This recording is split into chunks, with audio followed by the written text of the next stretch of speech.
makapaglingkod sa Panginoon. Kasi napakaiksi po yung panahon ngayon. Sabi nga doon sa Santiago, ang araw po ay napakaiksi para po singaw tayo. Hindi po natin nalalaman kung ano ang araw ng bukas. No?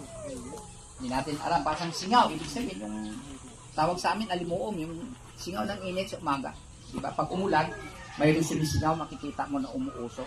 Parang ganun na daw tayo, sandali magpakita at sandali po tayo mawawala. So dapat secure po yung buhay natin bilang mga magulang.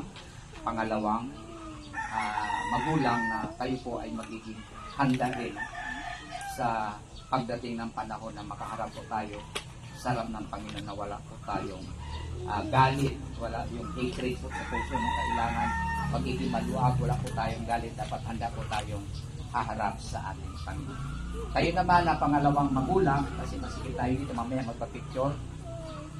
Kung sino man po ang hindi willing sa inyong mga magulang, pangalawang magulang, pwede na po kayong tumayo mamaya at sabihin nyo, ayaw po namin palakihin ang batang ito na maayos, no? Kayo, pag binakit ko, lahat ng ninong at inang, handa ba kayo na ang bata is gabayan sa tulong at patnubay ng Diyos na magiging kabahagi kayo sa pagpapalaki ng batang ito na maayos? Amen. Amen na. Ikaw, sister. Sabay-sabay na lang tayo. Hindi ba kayo na palaki ng bata na may takot? Amen. Salamat sa pakikisa ng mga kapatid. Kasi sabi ko nga sa inyo, hindi po ito ang unang huli na maging kasama kayo ni Ate Shishuka. Habang lumalaki ang bata nito, dapat mayroon po kayong payo sa bata. Kasi minsan pag na-release ng landas, lalo na sa ating ngayong kapanahunan, napaka-critical, no? Dapat marunong po tayo magpayo sa bata. Na kapag alam natin na medyo nalilito na lang landas ng bata, pagsabihan mo ang kanyang, kung hindi nyo ma-direct sa bata, ang kanyang nanay, ang kanyang tatay. O kaya kapag lumaki ng bata, kung hindi nyo masabi sa kanyang tatay at nanay na medyo naliliko na kayo landas, pag lumapit sa inyong inaanak, pwede nyo pong sabihin sa bata na magiging gabay kami, kasama mo kami na magturo sa iyo ng maayos na o matuwid na landas. Kasi napakahirap ngayon sa kapanahon ng mga kapatid. Napakarami niya, no? May nadadaanan kami minsan, napakabata pa.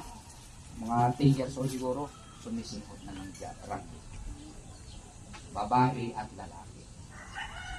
So napakahirap ngayon mga bata na ipinanganak sa mga kapatid. Mabuti pa kayo ito, napakano dahil naging maayos kayo. Nawa ang araw na ito ay nagiging isang unang araw din kung narinig nyo man ang salita ng Panginoon, magkaroon po tayo ng paniniwala o pananampalataya din sa salita ng Diyos na ating napakinggan. So willing naman kayo na maging katulong ng mag-asawang ito, si Brother Ace at saka si Sister Maureen na palakihin si Ate Shishuka sa gabay ng bawat isa sa atin. Ano? So wala naman kaming bulaklak na i-ano sa kanya. So sa tanghaling ito po ang ating pagwawakas bilang pagtupad ayon sa kautusan ni Moises na dapat ang bata dinadala sa templo o kaya sa ating simbahan. So nawa sa ikatlong anak nyo, kasi 2 beses na ako bumalik dito sa ikatlong anak nyo sa simbahan, ha? Hindi na ako papayag na bumalik dito sa ikatatlo. Doon na sa main church. Oo, sa main church na tayo lulubin ng Panginoon. Sa main church na po tayo magdala. Kahit kayo na mga willing po kayo na kung gusto niyo i-handle po yung bata, willing po kami na mag-serve sa inyo. No? Legal po ito, hindi po ito pinulot lamang sa kangkungan. Magagamit po ito yung pagmadala namin dito yung certificate niya, nandun po yung firma niya kasi papipirma sa inyo yan bago namin ibigay sa kanya. Gagamitin po ito ng bata kapag lumaki siya, kahit saan po yun, magagamit niya ang kanyang dedication certificate o binyag, no? Iba kasi yung binyag sa yung ginabis na natin na sabay na yung binyag at saka paghandog sa bata. Eh sabi dito, dinala ang bata para iharap sa Panginoon. Wala pang dito, wala pang bautismo o binyag. So yun ang sabi kanina sa talata na binasa natin. Pagdating ng 30 years, doon lamang siya binautismuhan. Nung naglalakad siya na nagbabautismo si Juan Bautista. Yun kasi ang forefather ng Panginoon unang pinanganak. At sabi nga doon ni Juan Bautista, wala siyang karapatan na magkalag ng kanyang tali ng kanyang mga pangyapak. Ibig sabihin, hindi niya pwedeng pasukin ang para sa pagbimisyon ng ating Panginoon. Sabi ng Panginoon, gawin mo sapagkat yan ang nararapat. Sundin natin ang mga nakasaad sa banal na kasulatan. Tayo mananalangin. Kasi nangako naman. Tayo po kami lahat. Willing naman kayo na samahan natin si batang ito na magiging patnubay natin at magiging gabay natin. So, pinipicture natin. Pwede ba dito tayo mga ninang? Ninang, dito po sa Ninong, dito po sa ano? Kumawa kayo kay Brother Ace, mag-ililihan natin yung ang batang ito. Isama po natin sa panalangin. No? Kasi importante din yung paggabay ninyo. No? Sa inyong panalangin, magiging mabisa po yun. Sabi niya saan man o dalawa o tatlo, nagpaganap sa aking pangalan, sabi niya, ay dilig ng ating Panginoon. So, magawa ka ako po. Walang ano ha, walang patid. Ibig sabihin, dugtong-dugtong po tayo, walang patid po. Walang patid, walang patid. Dito, ma'am, doon sa, yan. Yan, walang patid ha. Doon sa likod, sister. Yan, pumabit yung kamay mo, igano mo lang sa ano ni, yan, para walang patid, no? So, tayo yung mananalangin, no?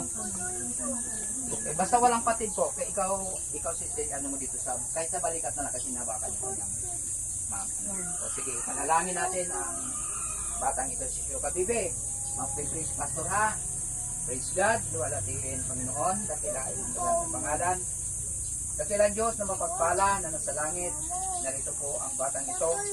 Bagaman kulang pa sa taon, araw para maging 2 taon.